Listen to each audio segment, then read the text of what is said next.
My name is Huggins, and I'm the founder of Backyard Design Company. I'd just like to start by thanking Expo TT for having me here today.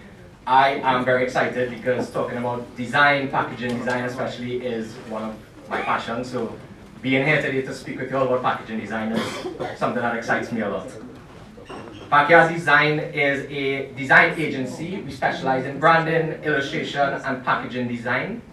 We've worked with clients such as Google, Angostura, Kessiban, Republic Bank, Digicel, and the list goes on. This is just some of our work. We designed the 30s branding for Angostura. This was a limited edition rum that they brought out for the 60th anniversary of Trinidad and Tobago's independence. And similar to what Sean was talking about, of course, you have to kind of keep in mind all the different things. And what I'm really passionate about is obviously illustration, and so we featured illustration, branding, everything is kind of featured on this packaging. Just Bay, shout out to CGA. This was a new product that they launched a few years ago called Just Bay Cosmetics, and basically, yep, we did this. And to touch on the minimalist design, this would fall under minimalist design.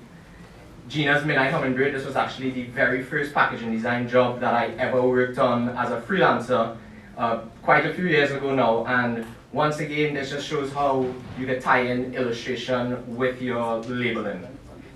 The sweet beet juices, this was something that one of my, once again, earliest jobs that I think really kind of stands through the test of time.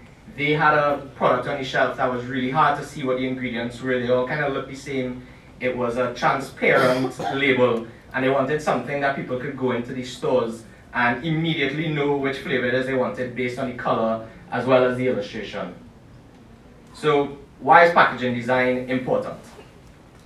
It promotes your brand and your product. I think that this is one of the most important things when it comes to packaging design, is that it is really an extension of your brand.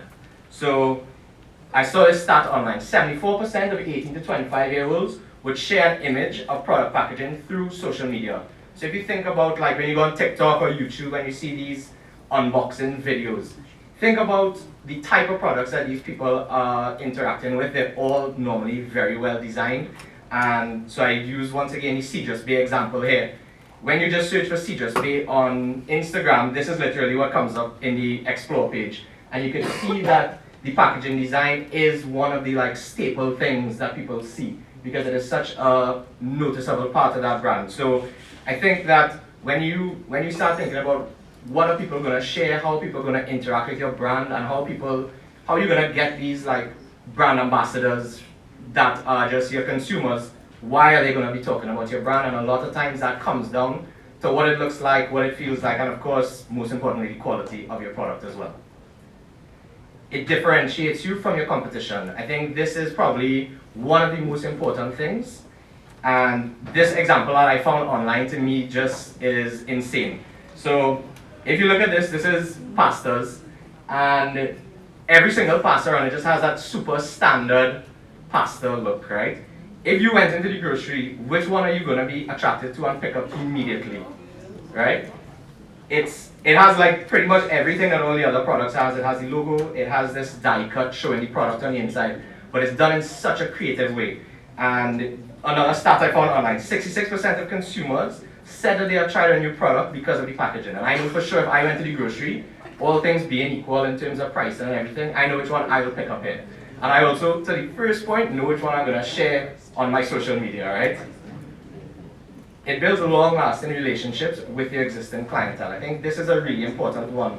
And we created this packaging for Technigro, which is from FD Fafa. And they, previously to this packaging, had the newspaper branding, right?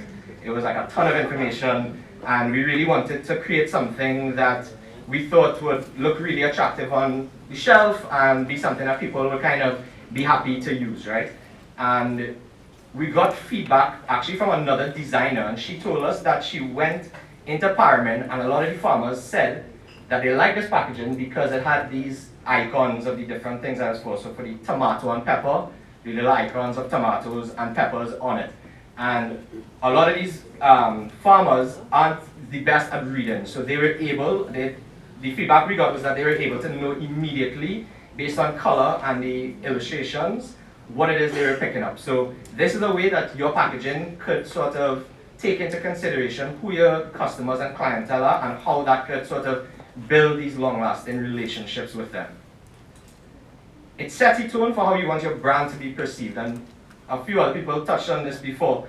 It's really important that, do you want your brand to be a very high-end feeling brand? Do you want your brand to feel affordable and, or whatever the case is? So it really is important, and your packaging really dictates this.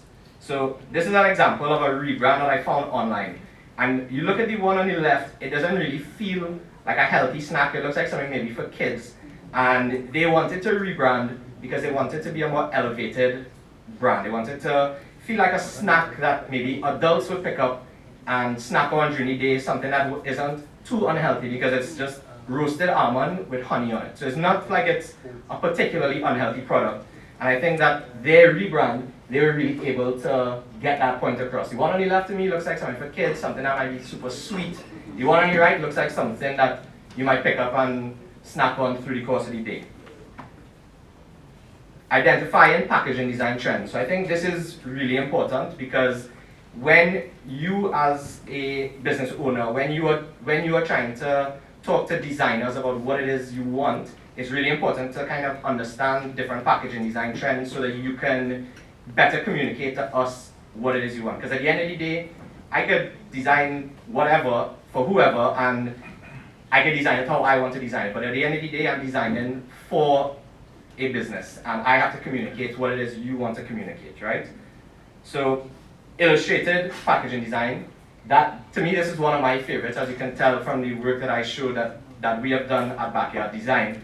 I think with illustrated packaging design, what you are able to do is you're really able to get a unique look. You're able to get something that a lot of times you can't get across in photos. So for instance, with this example that I used that I found online, this is something that to me, they've created this sort of landscape using blueberries and raspberries, and you get the point across as to what it is, but in a very unique and individual way that you probably can't get across with, for instance, photos or just text.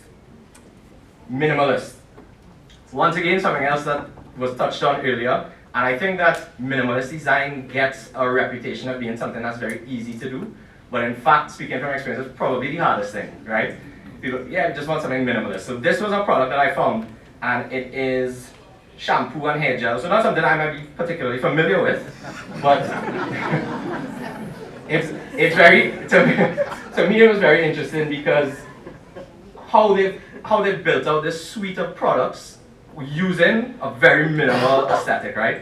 But if you look at it, the different fonts that they've used, the hierarchy of text, meaning how they have the product name really built out nicely, where the logo is, even the shape of the packaging with the kind of beveled edges and the little texture, as well as of course the bright yellow caps on everything.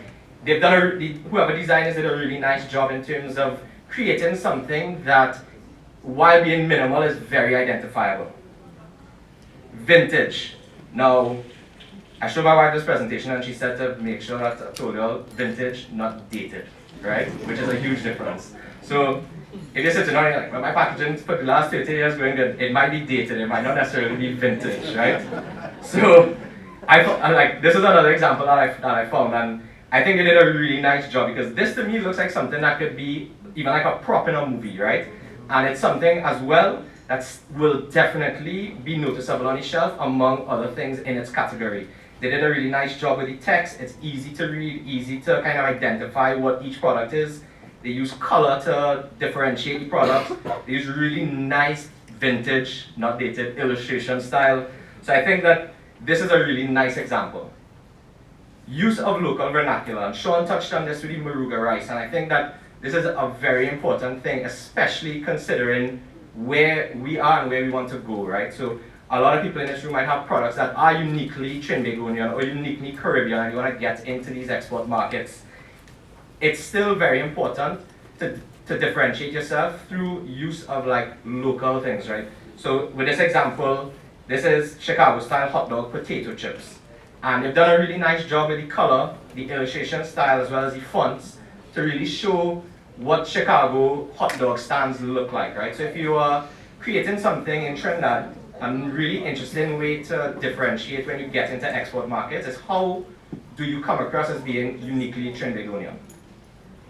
High contrast. This is probably one of the most used packaging design trends now, and I think that it's for a good reason. It's because it is very interesting. It stands out on a shelf, and to me, this product is very interesting because this is gummy worms and gummy bears, right? But it's very it's very unexpected, and they did a really good job through this sort of high contrast packaging design and color and font choices. There's all these different things that go into making this a very successful packaging design. Eco-friendly, probably one of the buzzwords of the last probably 5 to 10 years. And I thought this was very interesting. This is laundry detergent and dishwashing liquid or pods. And it's really out of the box. It's very unexpected. And I think that if you are going after a consumer that is environmentally conscious and is thinking about these types of things, it is very important to sort of understand and meet them where they are. So this is probably a product that will stand out amongst all their competitors, and it's probably the one that will be picked up by a consumer who has these sort of thoughts. Different ways you can rebrand your product. So you might have an existing product, and there are different ways you could go about sort of creating a rebrand, redoing your packaging, redoing your label design. And so I think it's important to understand these different ways of doing it and understand where you are now, where you want to get to, and how to get there. So a branding refresh. And what I've done, I've used an international example, and I've used an example of work that we've done as well. So a branding refresh is basically exactly what it says on the packaging. It's a branding refresh. So it's probably something that your consumer may not even really realize has been done because you're using similar design elements. So for this example, they're using the same purple, they're using pretty much the same typeface, the same font for the logo. They've just added a sort of icon. They kept the purple, and it really is something that it is a massive improvement when you kind of get down to the nitty-gritty of it. But it's still something that your existing consumers aren't going to be kind of thrown by. And another CGA example, this was a label refresh that we did for Nariel cooking oil. And you can see we use similar elements, we use similar colors, we use the circle with the sort of graphic elements, we use the coconut because it's a coconut oil. So this is an example of a branding refresh that we took part in. Next thing, a branding overhaul. So this example is top of the morning coffee. Pretty much the only thing that they kept was the name and the concept or the idea of the sun in the cup to make the O. The one on the left, the reason they probably went for a branding overhaul, that packaging on the left will probably just get lost on the shelf. It's not really drawing you in. It's not something that I or maybe you might just grab off the shelf. It probably gets lost. Whereas the one on the right, the use of the color, the use of, once again, this sort of high contrast, the use of this bright sun with smiley face, it is very inviting to pick up off the shelf, right? This is something that we did for Autonola chocolates. So while yes, it is a branding overhaul, we still kept similar concepts in terms of using the house, but instead we worked with a local watercolor artist, and she basically did a watercolor rendering of the Autonola Great House. And interestingly enough, of course, as a designer, you have to understand the client, and what we did was we went there, took a lot of photos, and the font that we used for Autonola was very similar to the font on the sign outside. The fretwork at the top is the exact same fretwork that's found in the house. So there's a lot of these different touch points because people go and do tours of this house, and if you know the house, the chocolate is basically an extension of the house, and the house is basically part of the overall brand, right? Somewhere in the middle. So I really like this example. They came in the plastic bag sticker, and they probably wanted a nice branding refresh, but something a little bit more than just a refresh. They wanted something a little bit more elevated. And what I found was interesting is that they kept their logo, and they kept pretty much their color palette, but they did a really nice job of getting new packaging, going from the plastic to the box, with a nice die cut window. Everything looks really, really nice. The use of fonts, the use of colors are really successful in my opinion. And this is what we did for Munch King's ice cream. We basically, the one on the left is really probably just kind of done when they came out, and they wanted to do a full wrap packaging design, but they wanted to keep the colors, they wanted to kind of keep those brand identifiers. So we kept the 3 cones but made it a bit smaller and used that as the logo. We kept the colors, and this, I would say, is somewhere in the middle between a brand refresh and a complete brand overhaul. All right, question of the moment: what actually makes for good packaging design? Does anyone know what brand this is? Tiffany. Correct, and that is literally just through the use of a color, right? And Tiffany's gets this sort of very elevated brand feeling, right? They can literally put that color on anything, and the price of it will probably skyrocket, such as this, right? How much do you think that skateboard costs? More than a regular skateboard, I'm telling you, right? So this is just the way that your brand, and that's just one brand element, that's the brand color, how that could pretty much just elevate the brand. So it's really interesting to think about these type of things when thinking about your packaging design, when thinking about your brand. So that leads me into what makes good packaging. The first thing, it has to be identifiable. It must be clear brand messaging, and brand must be recognizable. So I like this example. This is Chobani. They make like yogurts and drinks and that type of thing. And if you look across all their products, they have a similar illustration style. They use pretty much the same font across every single thing. So you know that if you like the Chobani yogurt and you see the drink, you know the exact quality that you're getting because you're accustomed to one of their products, right? So it's really important that your packaging design across all your different products are very identifiable. Probably one of the most important things, shelf impact. A lot of people might interact with your product for the very first time in the grocery. How are you going to stand out when it's basically everything competing for attention? Think about how many products are on grocery shelves. It's probably tens of thousands, right? So how are you going to stand out? So when thinking about your packaging design, when thinking about your brand, it's really important, in my opinion, to consider how your packaging, how your colors, how your fonts, how your photos, everything on your packaging is going to attract consumers. It must communicate effectively. Now, if like me you thought this was a delicious fruit drink, you will be wrong. This is floor cleaner, right? Now, think about this, right? Like, if you have a child and this is in your cupboard, and your child might open this and drink this thing in his juice, right? So that is why for packaging design, effective communication is extremely important. So I found a few more examples of floor cleaner that I think better communicate that, right? So this to me looks like floor cleaner. Even the shape of the packaging does not look like a delicious fruit drink. So I'll end off here with a packaging design case study that our company did, just to give you a little bit of an insight in terms of how this whole thing works from start to finish. The need for a rebrand. So that's the first and most important thing that we need to understand as designers is why are you doing this rebrand, right? Because I can't just go and design any old thing and give it to you, right? You need to first communicate to me why we're doing a rebrand. So Bertie's came to me, and excuse the very blurry picture, but one of their issues was that they were just kind of fading into all their competitors on the shelf.